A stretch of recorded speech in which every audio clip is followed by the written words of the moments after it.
Zambians to this debate on the Ministry of Religious Affairs and Guidance. I think one of the things that I really want to touch on, Mr. Chair, is the issue that we as Zambians, we need to be reminded that we are Zambians first before our political affiliations.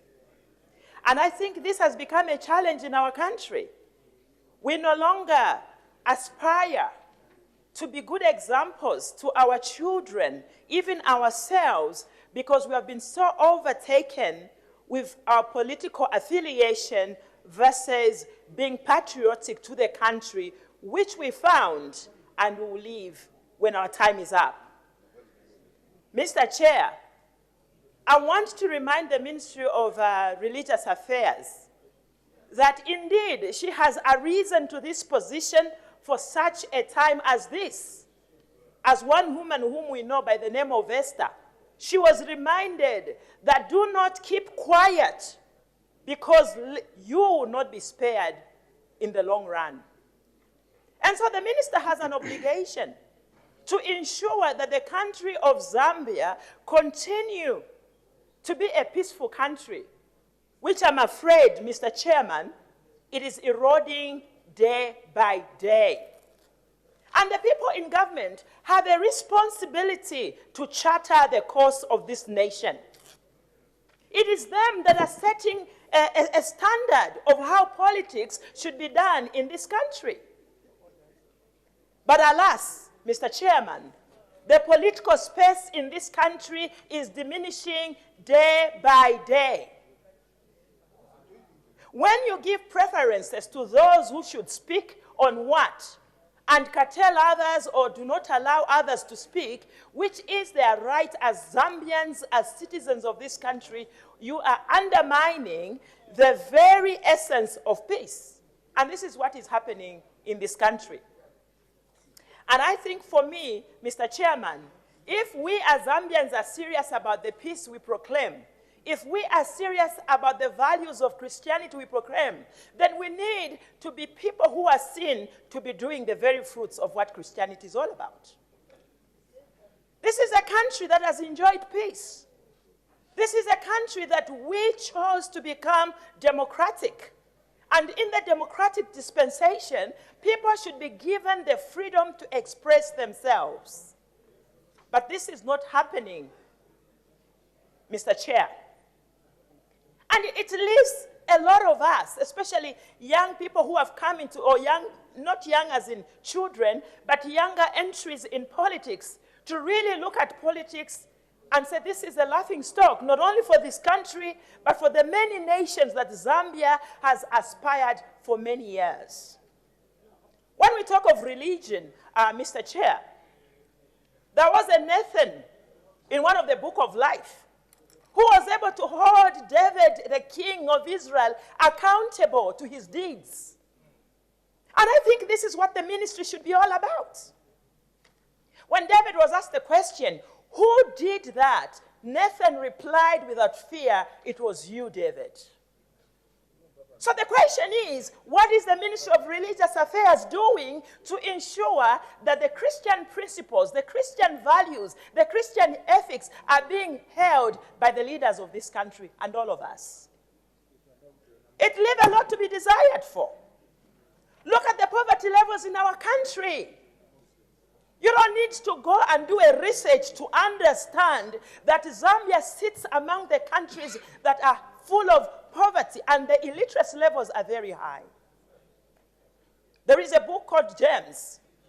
It says, pure religion takes care of its orphans, its widows, and the poorest in their society. So you tell us, when you see the street kids on the street, when you see the widows crying for their payments of the benefits of their late husbands or wives for years and years, and the government is not listening, is this pure religion that we're calling ourselves? I think it should pain us to realize that we are fortunate to be in these seats to be able to be voices of the people, just like the Ministry of Religious Affairs is a voice beyond even us here. But I hope that she'll become a voice to the president of this nation, because there lies the peace or the lack of peace in this country. Religion should not be used as the opium of the poor, as Karl Marx said. We have heard from other speakers already, Mr. Chair, that in many cases, religion has been misused and people have gone on a very bad path. The division that we hear about, the divisions that we're beginning to see, is a political construct that has been created in this country to discriminate others against the very basic resources that they need or services. Why should that be the case? Where would the ordinary Zambians go if Zambia, what they call their country, cannot give them the very basic of every human's cry? They cannot get their job because of a certain religion or a certain tribe. When did we become like that? It is a political construct that needs to be destroyed or dismantled, lest we go on the path where many African countries have gone. Mr. Chair, it's important to understand that some of us may have the privilege to leave this country, but that is not the reality of the nearly 15, 16 million people here in Zambia. When this country goes ablaze, it will be too late, and we have a responsibility as leaders to do the right thing. It is what true religion is all about. How do we feel when we can afford a meal and we know the truth is a lot of our people here in Zambia cannot even talk about 3 meals a day? And we want to continue politicking in these wars. Yet we have family members. Some of us have constituencies in rural areas. We know these realities day by day. I think enough is enough, ladies and gentlemen. And I think Zambians are saying enough is enough. We are becoming a disgrace. Why should that be? This ministry, I have to declare that I am a theologian by background. And I've pastored and trained a lot of pastors overseas. This is not the conversations we should be having in 2018, talking about this political space for other people is diminishing, while if you're in PF, then you're given the platform. Why should that be? It hurts because it threatens the very fabric of our nation. If there's one thing that is constant in life, is change. PF, you have a responsibility to do your mandate, for you have few more years before 2021. So what is the problem? You already have the power. Execute what is good for the poor. Execute what is good for the orphans. Execute what is good for people living with HIV. Execute for what is good for the widows. These are your relatives. For how long should we come here and talk, and yet the actions are beyond what is responsive? For how long? And yet we have a ministry that is given the mandate to ensure that the ethics and the morals of this country are an example of what a Christian nation is supposed to be. You shall know them by their fruits. There's no ways around it. You can say all you want, but your fruits will tell you the reality of what you believe in. And so it is important that as a country, enough is enough. Because the same way you are seated here, it may look like a laughing matter. Tomorrow you want to be here. Someone else will be here, and you want them to do what is just for the poor. You want them to do what is just for the rural people. The rural people have been used in this country. They come and vote in and day out, and yet they don't see the benefits. Where are the schools in our rural areas? Where are the clinics in our rural areas? You shall know them by their fruits. We are talking of the budget here. What is the allocation to agriculture when we are claiming that we will diversify our country in agriculture? How much was allocated to agriculture? This is where the guidance comes in. Because if you cannot eat, how will you worship, Mr. Chair?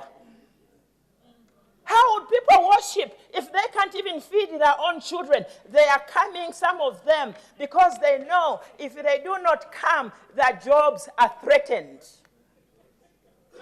Christianity's key, it does not force anyone to worship the God that it proclaims. But why is it that since Zambia claimed to a Christian nation now, even to go for prayer, you are forced to go there? What kind of religion are we talking about? That's not Christianity. So until we correct our deeds, until our actions can ask, what are we doing for the vulnerable of our society?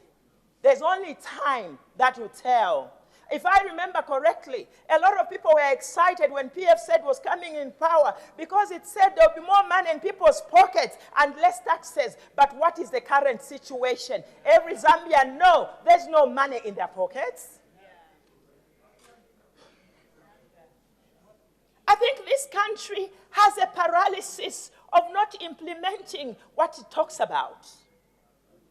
It is a cancer that we have allowed as a country. And I think this is where this ministry will sit so well to begin to speak to these issues, because you cannot profess to be living on Christian principles when people are hungry, when poverty levels continue to be high, when the women who are supposed to be the backbone of the country are left behind. What good does it do if we only have 1% of the bourgeoisie or those who are rich and the mass of the Zambians are poor? What good does it do? How many shoes can you wear, for crying out loud? I think it's critical that we begin to search within our hearts. Not even prayer will do it. Not even day of prayer will do it. And it's a call to the religious leaders in Zambia. Be neutral if you're going to drive this country to the destination where it's supposed to be going. When did Christians become for princess? What is that?